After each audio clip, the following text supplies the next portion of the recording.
मिट्टी जब बोलती है तो आवाज इंसान नहीं आत्मा सुनती है। और आज ये मिट्टी फिर से कुछ कहना चाहती है। धुंध से ढका पहाड़ी गांव मिठापुर। सूरज की पहली किरण कच्ची दीवारों पर पड़ती है। पेड़ों से गिरती ओस। एक पुराना ढाबा जिस पर धुंधला लिखा है भोगराज वैद्य भोजनालय। राजवीर एक अध्यापक, हाथ में डायरी, चेहरे पर जिज्ञासा। बस से उतरता है। राजवीर इतिहास पढ़ाता था, पर उसकी जिज्ञासा इतिहास में नहीं, उसके पीछे छिपे सच में थी। हरियानाथ, बूढ़ा चौकीदार, दूर से लाठी टेकते हुए आता है। बेटा, शहर वाले लगते हो, किसी काम से आए हो यहाँ? मैं शहर से आया हूँ। सुना है यहाँ कोई भोगराज नाम का रसोइया रहता था जो खाने से लोगों की बीमारी ठीक करता था। था नहीं बेटा, अब भी है। मिट्टी में, हवा में और शायद तेरी किस्मत में भी। ढाबे के अंदर लकड़ी की पुरानी रैक, बर्तन और एक टेढ़ी लटकी तस्वीर शंकर भोगराज। यही है वो जिसने जादुई खाना बनाया था? हाँ, यही वो आदमी था जिसने गरीबों को फिर से जिंदा किया था।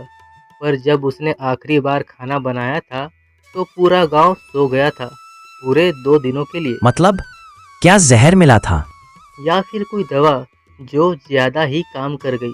उस दिन से ढाबा बंद है, पर कभी कभी रात में वहां से चूल्हे की लौह दिखाई देती है। कुसुम, हरिया की पोती, उत्सुक, आंखों में चमक, हाथ में एक पुरानी करछी पकड़े हुए। बाबा, ये देखो, तालाब के किनारे से मिली है, शायद भोगराज की होगी।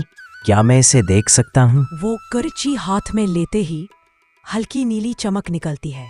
अरे, ये जल क्यों रही है?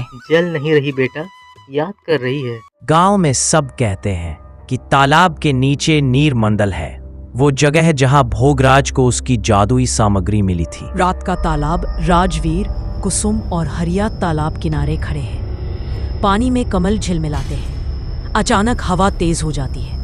पानी में एक प्रतिबिंब दिखता है, मायाबाई, सफेद साड़ी में। बाबा, वो औरत कौन है? मत देखो बेटा, वो मायाबाई है, वही जिसने भोगराज को रस की राह दिखाई थी। अब वो किसी को वापस नहीं आने देती। नीरमंडल का द्वार, तेज गूंज, पानी का शोर, सांसें भारी। राजवीर पानी में उतरता है। कुसुम ऊपर से देखती है, डर से हाथ जोड़ती है।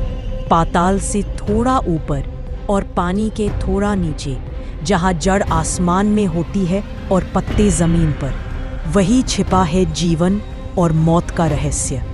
राजवीर की आंखों के सामने हरियाली फैलती है। वो नीचे पहुंचता है और देखता है उल्टा पेड़ जिसकी जड़ें ऊपर आसमान में है। क्यों आए हो मेरे लोक में मनुष्य?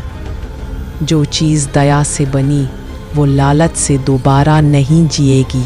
मैं दवा के लिए नहीं, सत्य के लिए आया हूँ। लोग कहते हैं भोगराज ने गलती की। मैं जानना चाहता हूँ, क्या वो गलती थी या बलिदान? भोगराज ने 7 रसों को एक साथ मिलाया, लेकिन 8वां रस उसने अपने आंसुओं से बनाया था। वही उसकी शक्ति भी थी और विनाश भी। तो क्या वो जादू था? नहीं, दया का विज्ञान, जिसे अब कोई समझना नहीं चाहता। राजवीर वापस आता है, हाथ में पुराना पीतल का डिब्बा लिए। तू कौन है रे? गांव की मिट्टी में हाथ डालने वाला। ये सब झूठी कहानियां है। झूठ नहीं, इतिहास है। और तुम्हारे पूर्वजों ने इस रस को छुपाकर अमीरों को बेचना शुरू किया था। सच है बेटा, मैंने भी डर के मारे सब छिपा दिया था, पर अब वक्त है मिट्टी की गवाही देने का। राजवीर, कुसुम, हरिया और गांव के बच्चे मिलकर ढाबा फिर से खोलते हैं। राजवीर वही सप्तधारा रस मिलाता है।